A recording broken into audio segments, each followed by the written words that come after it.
This is Volusia Today, a public information radio program brought to you by the County of Volusia. Good morning, everyone, and welcome to Volusia Today, your one and only trusted source for Volusia County government information. I'm your host today, Clayton Jackson, and joining me today is my co-host, Maggie Hessler. How's it going, Maggie? Good, how are you? I am doing great, and like we were talking about, it's been about a month since you've been on the show. No, it's been so long, I feel kind of nervous. It's welcome. Hey, and now the nerves are back. Hey, you're on social media enough, doing the reels and everything, so you're used to the airtime. I'm used to talking in front of people and doing, but this is like a whole different body. Every time I do it, the nerves kind of come up, and then I get confident. And right, and one of the videos we were actually talking about in our staff meeting yesterday. Is some Halloween thing or something going on. It was actually well done. Bravo on that. Thank you. But for our listeners out there haven't had a chance to check out our social media about that video, tell them what's going on. Yeah, so DeBerry Hall is having a creepy candlelight tour. Creepy candlelight, and it is creepy. Let me tell you. They kind of gave me a preview of the tour and what it's gonna look like, and I was a little scared. I was like, I don't think I can come, but. It's going to be super fun. It's tonight at 7:15, and then they have another one at 9, and tomorrow at the same time, so 7:15 and 9 o'clock. It's $10 to go. You can call and make your reservations, but they're super awesome over there. They put on a great show for everybody, and it'll be fun. If you're looking for something to do for Halloween, I highly recommend. All right, now I've got a 4 and a 10-year-old. Do you think that's something that they could handle? Not this one. No, okay. So too young. Yeah, it's for kids 12 and up. So as long as you're above the age of 12, you can bring your kids. Kids are welcome at normal DeBerry Hall tours, but for Creepy Candlelight, keep those little ones at home. Okay, that's good to know. Yeah. We're still a few weeks out from Hurricane Milton. Our community is still going through recovery efforts. And just want to remind our residents out there who Milton impacted that FEMA assistance is available. Disasterassistance.gov. You can apply through the FEMA mobile app, and there's also a toll-free 800 number that people can call to find out information. Also, I did see about a day or two ago that the Florida Department of Children and Families, they just made their announcement that DSNAP, which is the Disaster Supplemental Nutrition Assistance Program, it's going to be available to Volusia County residents in the coming weeks. We're going to be helping to promote that program. Hopefully today we can get something out, maybe first thing next week. But in a nutshell, is essentially for residents in Volusia County who are not already receiving food assistance from the regular SNAP program to apply for benefits. That way they could replenish some food because again, people, they lost power. And they had a freezer, they had a refrigerator. So I've heard of people that we work with saying like, their power's out and the generator couldn't keep up, and it they lost a lot of food. So this is another good program that is going on. Also, our Public Works Department, they're still doing debris pickup for our residents in unincorporated areas of the county, as well as those who live on county maintained roads. So just a reminder that if you do have debris, make sure it's separated. Make sure you have your vegetative debris, your tree trunks, your limbs, all that in one area. If you do have like fences or any, it's called C&D, construction and demo, make sure that's in a separate pile. And then there's another one, they call it white debris, which is essentially like a washing machine or refrigerator. If you did get water in your home and those were damaged, that you make sure all those are separated, because not just the county, but the cities, they're doing a lot of debris pickup too as well. And it's we continue to stress this message that if a debris contractor goes by your property and you've got a bunch of tree limbs and stuff mixed in, covering a refrigerator or mixed in with your fence post, they're going to go on to the next property. If you still have debris at your house, but you have the ability, a trailer, truck, whatever, the county is actually operating three drop-off sites. We actually are just getting ready to announce another one today, but we have the Tomoka landfill, we have the old Plymouth landfill in DeLand. The Tomoka landfill is over in Port Orange, and then actually we're going to be announcing that there's another one that's going to be opening in Edgewater at 1990 Air Park road, and that is a joint effort with the city of Edgewater. And just to let everybody know that the debris drop-off sites, not pickup, but the drop-off sites are open to any Volusia County resident. So when you go, make sure you have your driver's license or some form of identification that you are a Volusia County resident. All right, so that's kind of the updates for today. So I guess people are tired of hearing from me and Maggie. Well, mostly me. Sorry, Maggie. No, we're all good. So we do have a special guest with us today, Angela Miedema. Yeah. Miedema. I got it right. There we First one around. Yeah. So, well, you did kind of prep me for the show. So I've okay. got full disclosure, transparency. So she's our animal services director. And Angela, how are you doing today? I'm doing very well today. Like you said, it's been post-storm. My first storm with the county, first serious storm, I should say. We've had a couple tropicals and smaller things, but feeling pretty good today now that we're, a little bit over a week out and everything. Awesome. So before we get into the beef of the show of, what is animal services, what does it do, maybe dispel some common myths, and obviously provide some safe animal practices, give us a little bit update of what your division did during Hurricane Milton. So during Hurricane Milton, we become FEMA responders. We actually staff all the pet-friendly shelters with our animal control team and pretty much all of our staff, so including our vet techs, our administrative team, everything that's familiar with handling animals. So anywhere that there's a pet-friendly shelter, we staff it, and we try to provide resources for anybody that's displaced during the storm especially. So if they were in such an emergency that they couldn't bring a crate or that they couldn't bring food or some bowls, we try to bring just a small amount of those for anybody that had to leave in an emergency. But other than that, we're just there to keep people and their pets safe during the storm. Leading up to the storm, we try to provide as much education as possible. Just reminders to have your identification on your pet, have pet records sealed in a waterproof bag, bring a crate with you if you're planning on going to a shelter. Even if you have a cat, that's one of the things that we saw more often than not was a lot of people have a carrier for a cat, but they don't have a crate because they're not thinking about the amount of space that cat is going to need to move maybe for a couple days and have a litter box with them as well. So thinking about those things for a longer term stay, but we try to educate as much as possible, go around the community, make sure there's no animals tied up or anything, and just make sure that everybody has what they need. Wow, that's interesting. It's funny you say that about a cat. I never thought of that a cat needs more room. I had a cat growing up and all we had was a carrier, and I never would have thought about the fact for a storm you probably need more space for your animal because they need to be able to move around and litter box and things like that. How many of those did you see? I probably over 50. Oh my gosh. So quite a few that were, because your regular veterinary visits, you're only having a carrier for your cat especially, but you don't think about the fact that it's going to have to live with a litter box, so you have to put some bowls in there. It's going to be possibly a couple days, or at least we ask you to prepare for a couple days.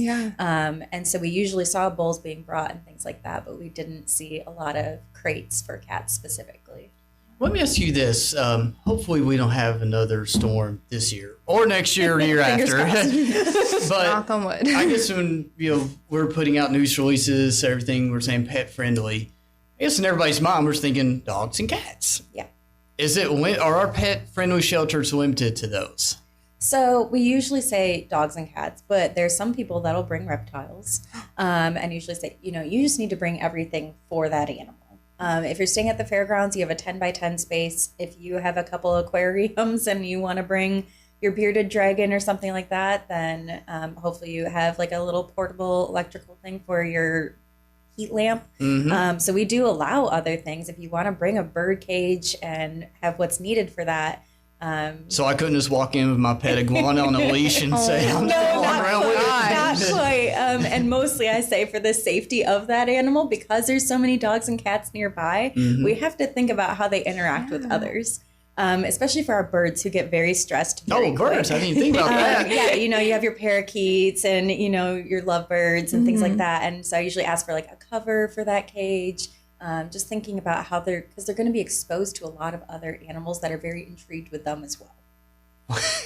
Wow. I'm just trying to imagine somebody walking in with a parrot on their shoulder. It's like, I'm hey, imagining like Britney Spears style. Yeah. I saw her walking in like, hey. And you know that is a very interesting smell that a lot of those animals are going to be like, I really want to go up to that animal and see and interact with it. Now, how do you keep them like apart? Like dogs, for example, like they need to go outside, use the restroom. Like, how do you do that and facilitate all of those interactions? So at the fairgrounds, it's a little different. At the fairgrounds, they get a 10 by 10 square. They stay with their family. So we say you're there to monitor your animal throughout the entire time. In our schools, they usually stay in the locker rooms, and we have an ACO, animal control officer, if you're not familiar. But we have them monitoring all those animals, and they're usually in crates. So they're in crates or carriers, and then we permit the owner to take them out for potty breaks, come check on them whenever you would like, for the entire duration of the time that you're staying there. Just to see if they're doing okay, provide them some love and care, and honestly, they provide some emotional support to the people as well during that time. But it's heavily dependent on our animal control officers during that time to make sure everybody's appropriately distanced away, and we try to keep dogs to one area, cats to another, and then anything else, we just assess what the need is. All right. Wow. All right, so with that, we're going to take a quick break and stay with us for more Volusia Today. We are Volusia County Beach Safety. We're here to serve Volusia County's 47 miles of unique coastline. You know, Volusia County beaches. Yeah, those beaches. But also these beaches. We have millions of visitors every year, and we work around the clock to keep our beaches safe and beautiful. And you can help. Swim near a staff lifeguard tower. Pick up your trash and fill holes. Identify, avoid, and escape rip currents. Please leave the beach cleaner than you found it. There we go. Look out for one another and keep an eye on kids, especially near the traffic lane and in the water. Pets are allowed at our 2 pet-friendly beaches, Lighthouse Point Park and Smyrna Dunes Park. If you see something, say something. A clean and safe beach guarantees fun in the sun for everyone. Thank you for doing your part to keep Volusia County beaches beautiful. See you at the beach! Make the most of your day at the beach. Download the Volusia County Beaches app today. Sign up for real-time notifications on vehicle ramp openings and closings. Find staffed lifeguard towers. Get updates on tides and beach conditions, plus off-beach parking and coastal parks info. Volusia County Beaches app is available for your smart devices at the App Store and Google Play. Good morning and welcome back to Volusia Today. We are here this morning with Angela Miedema, our Animal Services Director. Angela, you've been here for over a year now. It's kind of funny. I was thinking this morning, I think you were one of the first interviews I did on the radio. But how are you liking it so far? How are you enjoying Volusia County? I think I remember that first interview. Yeah, I was really nervous. I think I was too, because we both began just around then, at least you in your position. It's going really well. I think I've learned so much in a year, but one of the big things about Volusia County is that I feel like the people are extremely supportive. They're all willing to help and step in wherever you need it and wherever you need to understand. And the team's been super supportive too. So I feel like it comes down to that, just to make sure that you're successful. And I'm really happy that I got to join this team because they've definitely made me successful. And I have to stop you there because you're new to Volusia County. Yeah. I can remember somebody I was talking to at the ELC, and I made it, like, well, I hope nobody's out there surfing right now or anything like that. And somebody said, well, I bet Angela, she's probably going to hit the waves up at some point. And I'm like, what? Is our animal services? Did I hear that right? Or were they talking about somebody else? No, they're talking about me. You're a surfer. Yeah. Well, I mean, I don't do it well, but I will definitely be out there on the weekends surfing. Wow. So, and usually I'll say, like, good thing beach safety also falls into our department because I know they're there to keep me safe whenever I'm crashing. But no, I absolutely love it. So I hope you always surf near a staff lifeguard tower. I can't say that it's always that way, but I try. I try my best. Yes, do as I say, and as I do. Yes. But no, I mean, I grew up on the water, even in Michigan, and so oddly enough, you wouldn't think that Michigan would have surfing and things like that, but people don't realize the waves. You that guys can surf be. there? You can surf there. Longboard. No, wow. So you mean you're pulled by a boat? No, you can absolutely. On Lake Michigan, you can absolutely, especially near the winter in a full wetsuit, you can. In the cold? Yes. Oh, no. Yes, in the cold. No. We needed a whole show on surfing in Michigan. 40-degree water. But no, I grew up on the water there. I grew up in boats and things like that. And so I'm just I'm a lover of being on the water, being on the beach. I'm speechless for a second. So I think I started wakeboarding when I was 8. Wow. So definitely a water-oriented type person. That is, wow. I'm impressed. I learned something new about you, I think, every time I talk to you. Single time. Angela, what? But that is so cool. And kind of on the same tangent there, when I first started, like, animal services, I learned so much crazy things I didn't know that animal services did, the things that they don't do, like, the things that I had preconceived notions about. What is the number one thing that you guys get that's a preconceived notion about animal services and you want to, let's just dispel it right here, right now. I think it's 2 things. Unfortunately, they're probably tied. Number one, they think that we run a shelter or that we run an animal shelter in the community, but really we partner with animal shelters, partner with nonprofit animal shelters in the community, actually 4 of them. And the other one is that we're just dog catchers. So typically when you see us, people get very nervous. They think we're there to take their dog. And really we're just trying to make sure that everybody's doing okay and the animals are being taken care of. So you are kind of same, like jurisdictional wise, as like our Volusia County Fire Rescue. You know, we have the county, but then also there are some of our municipal partners that also have animal services divisions. So it kind of tells like how you all work with the cities, like their animal services divisions. Yeah, so we do all of unincorporated Volusia. There are some cities that we still cover. So Pearson contracts us. Edgewater will sometimes, they have 1 ACO, but they'll contract us if there's anything beyond their needs. A lot of these cities usually have 1, maybe 2 ACOs. So we do have the largest agency when it comes to animal control officers. But we have interlocal agreements so that if there's ever a case that's beyond what their 1 animal control officer can handle, they can call us. They could call us on scene. We can come and assist them to get them through that case. So just kind of just like fire rescue, like you know, there could be a fire in Orange City. They need support. Volusia County Fire Rescue comes in. Same thing with animal services. So like you just said. Yeah, I think a great example of that is I think it's been 3, maybe 4 years now, probably 3 years. The Daytona 42. So it was a case of dogfighting ring in the city of Daytona Beach. And Daytona Beach contacted us because it was 42 dogs, and that's a significant amount of animals for only 2 animal control officers to handle. And it's a very serious case. And so typically our animal control officers have a very high level amount of training, certifications, background in animal crimes, investigations, and crime scene processing as it pertains to animals. So we could be called out there to help them through that, and we help them with that case. That's interesting. And there's another side to that, too, with cross-collaboration, like beyond just animal services. You guys will collaborate with fire rescue, all sorts of public protection officers. Tell me a little bit about that. How does that work? Yeah, so we try to, actually we spoke at code enforcement conference not that long ago, but just same as like fire rescue, code enforcement, LEO, so law enforcement organizations and for officers. We try to promote animal safety on scene. They're usually going and responding in very serious situations. They get in there very quickly. Unfortunately, sometimes there's a victim to some situation and they want to go help them, but there's an animal that's possibly providing a barrier to that and is posing a safety risk for that first responder. So we want to teach them how to properly handle that animal while keeping themselves safe. So, and that's especially pertinent as it comes to like hurricane responses and things like that, where the animals are very frightened. And so we don't want any of our, first responders to become injured or anything. But if they can't call us out there quickly enough, we want them to have some base level of understanding of what to do around an animal on scene. Yeah, that's so interesting. It's funny you say that. My dog is not like people. I'll just put that in the world. And I never even thought about the fact of like, if something ever happened to me or James and someone had to come into our home, Kappa would not be having it. Not be having it. And I couldn't go up and pet him? I don't think anybody can go up and pet Kappa. Kappa's like, this is my home. Who's this bald guy glasses in my home? And the last thing we need is for the first responder who's trying to come help you to have a barrier to doing that. So we really have to train them and how they could kind of put that animal in a safe place, not provide any harm to the animal, but also not get hurt themselves. Yeah. Do you have any like specific tips that you give them to be like, hey, this is how you handle this animal? Yeah. So typically, awareness of animal behavior is one.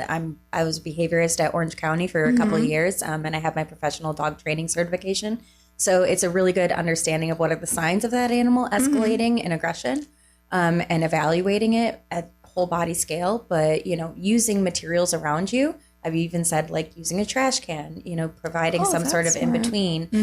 Sometimes a chair to shoo them into a bathroom and then closing the door might be beneficial until we can get on that scene. And of course, our animal control officers are always available to assist our fire departments, our first responders in general, to make sure the scene is safe so that they can go properly assess somebody or something. Wow, so I think she needs to go and work with Kappa. Honestly, we've had all. Kappa might be a lost cause. We might need a couple seconds. Love Kappa. He loves us. I feel like I should put in the world. Kappa loves me and James and our families, but he's not. He might be a little protective. Yeah, he's a little protective. That's in a lot of our animals, especially like our German Shepherds, our guardian breeds, things like that. It's just in them. But we still want to make sure that they're socialized well enough that if you needed help could come to you. Yeah. So before we take our last break, tell us about the mobile clinic, the big animal services bus that people see going through town. Oh, you can't miss it. It's so cool. What is it? Yeah, so it's a mobile veterinary clinic. Now, it does offer limited services, I would say. So we have been doing low-cost vaccine clinics around the county for about the last year. We've been very successful with those. So we're actually doing one upcoming in Deltona this coming Monday. It's at Dewey Boster. Is that how you pronounce it? That's how I would say it. Dewey Boster Park, 1200 Saxon Boulevard in Deltona. And that's 8 a.m. until 12 p.m. But we have a veterinarian there doing low-cost vaccines for cats and dogs. They're $10 each, but it's a way for us to provide accessibility to veterinary services to the community that might not be able to bring their animals all the way to the clinic themselves or afford going into a regular veterinary clinic. But other than vaccines, there's something else that they're going to be doing there. Yes, they do. So they do microchips. And how much are they? Microchips are actually free still. Say that again. They're free. All right, that's why I just want to get that out there. And that's because we get so many stray animals and we really want to get them back to you. A collar will probably fall off in the case of a dog getting it stuck on something, but a microchip lasts forever. So it's just that free. Even if they get it as a puppy, they're going to have it at 10 years old. More effective than a collar? It is so much more effective. And it won't get stuck on anything if they get loose, God forbid. But it won't get stuck on a fence. It won't get stuck in anything that impedes that animal's movement. And I think maybe it's years about us on to say for our dog's microchip, Charlie, golden retriever. But say for example, we moved. Yeah. Is there something we need to contact somebody or somebody to update? Because what if we move to Michigan to go surfing in 30-degree water? And I would never do that. So I don't think. I will tell you. And Charlie gets loose while we live in Michigan, and Animal Services up there finds Charlie. Yeah. They're like, oh, well, this person was in Port Orange, Florida, so they're going to ship my dog to Florida. Yep. So the way you could prevent that is contacting the microchip company and just letting them know, keep it up to date. A lot of people have a login, so we always have an email go straight to them after they get their pet microchipped. We register for people at the event, but if they do move, then they would contact the microchip company themselves. If you forgot about it, you could go to any veterinary clinic and they could scan the dog and tell you what that company is. Phone number, anything like that they need to update? There's a universal pet microchip lookup, and all you put in Google is universal pet microchip lookup, put your number in there, and it'll tell you the exact information of your pet microchip. Nice. Oh, that's awesome. That's good information. All right, we're going to take our last commercial break, everyone. Stay with us for more Volusia Today.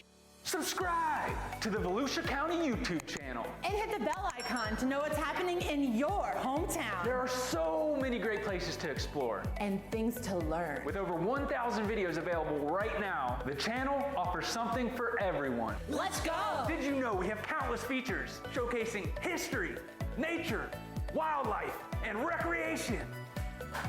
Subscribe and hit the bell icon. Or that we live stream important county meetings and workshops where leaders make decisions that can impact our everyday lives. Did you subscribe yet? Or that we record our weekly radio show, Volusia Today, where we interview staff from the different divisions and departments across our great county, and they discuss the nitty-gritty of their field and expertise. Go ahead, subscribe. But that's not it. There's more. Subscribe and hit the bell icon and fully explore. Score! Good morning. Happy Friday. Welcome back to Volusia Today. We are here this morning with Angela Miedema, our Animal Services Director, and we've been talking all things animal services. But Angela, you have some recent exciting news. You were recently elected to the National Animal Control Association Board. Can you tell us a little bit about that? Yeah, so I'm super excited. There's a Florida Animal Control Association board, but then there's a national level. And recently I was very proudly elected to be on the national board. And they kind of set the standards actually for the nation as it pertains to animal control officers. Nice. Yeah, so they set standards for what it means to be an animal control officer, what certifications we think are pertinent. And we basically help with networking and providing education, especially in areas where maybe an agency, like some of our city agencies where there's only one animal control officer. Where do you get your training from? How do you keep up to date, with the latest changes? And NACA, as it's familiarized with, National Animal Control Association, helps with that. So we're just setting standards as it pertains to what it means to be an animal control officer. So not just the state of Florida represented, but Volusia County. Yeah, that is awesome. And then, so the national one, everybody in the United States. That is awesome. How many people are on this board? I think it's 9 people in total. Wow, that's a huge congratulations. Yeah, yes. Thank you. Awesome. Thank you. That's, I mean, so, and you it's say elected board, by but members. Nice. Yeah. So it's elected by the members of across the nation. They all voted on it, and I was very lucky to be a part of it. Congratulations. Awesome. Congratulations. Yeah, thank you. All right, so for our animal lovers out there listening right now, there could be some volunteer opportunities for you through our animal services division. So quick rundown, what's going on with that? So I always say, if you're looking to volunteer walking dogs and things like that, that's more of our animal shelters. That's more of our contracted partners. If you're looking to go do that and go to adoption events and things like that, we will always share who those partners are if you're looking for that. But if you're looking to volunteer with us, it's probably in our clinic. So probably in our veterinary clinic, you have to be kind of okay with, some grossness. You have to be okay with doing laundry, instruments, cleaning. And then we also have events. So if you're good with being a spokesperson, if you're good with, maybe walking in a dog parade in DeLand coming up in the spring, if you're good with passing out water, things like that, and just being a good spokesperson on behalf of animals in the community, then we definitely accept you for a volunteer with us. That is amazing. So while Michael is out, I'm going to ask her to say his closing and ask, do you have anything fun going on this weekend? This weekend? No. Unfortunately, I don't have anything this weekend. I'm just preparing for Deltona on Monday. I'm just super excited to see how many people. I heard Jeremiah's Ice is going to be there. So I heard we were going to have some vendors. All right. So with that, everyone, have a great weekend and do not go surfing in 30-degree weather in Michigan.